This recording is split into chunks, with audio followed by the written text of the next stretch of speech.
ஊட்டி அந்த ஏரியாலலாம் 35 சென்டிமீட்டர் ஒரே நாளில் பெஞ்சிருக்கு அவலாஞ்சியில் முந்தா நேற்று 26 சென்டிமீட்டர் பெஞ்சிருக்கு. அதே மாதிரி கேரளா கோஸ்ட்டு கர்நாடகா கோஸ்ட்லேயும் ஹை ஆல்டிடியூட் வந்து இயல்புக்கு அதிகமாக மழை கிடச்சிருக்கு பிளெயின்ஸை விட. ஸோ இது வந்து ஒரு பேட்டர்ன். இது வந்து this is connected with upper air circulation இருக்குது.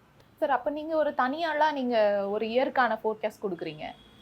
எப்படி உங்களுக்கு அது என்னுடைய ஆராய்ச்சிமா. அதாவது நான் போடுற கிராஃப் வந்து ஒரு bird's eye view of weather throughout the world கொடுத்துருக்கேன்.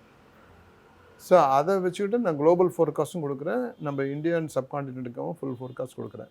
இது நான் வந்து இஃப் ஐ எம் கரெக்ட் 2007க்கு முன்னாடியிலேருந்து நான் கொடுத்துட்ருக்கேன். I have enough proof. நிறையா வருஷம் நான் சொன்ன பிரகாரம் நடந்திருக்கு. இந்த வருஷம் கூட ப்ரீ மான்சூன் ரெயின் இயல்புக்கு அதிகமாக இருக்குன்னு சொல்லி கொடுத்துருக்கேன், பெஞ்சிருக்கு. நான் எதிர்பார்த்த அளவுக்கு பெரும் வெள்ளம் வராத வரைக்கும் சந்தோஷம். பட் நான் குளோபல் ஃபோர்காஸ்ட் கொடுத்த பெரும் வெள்ளம் நிறைய இடத்துல நடந்திருக்கு.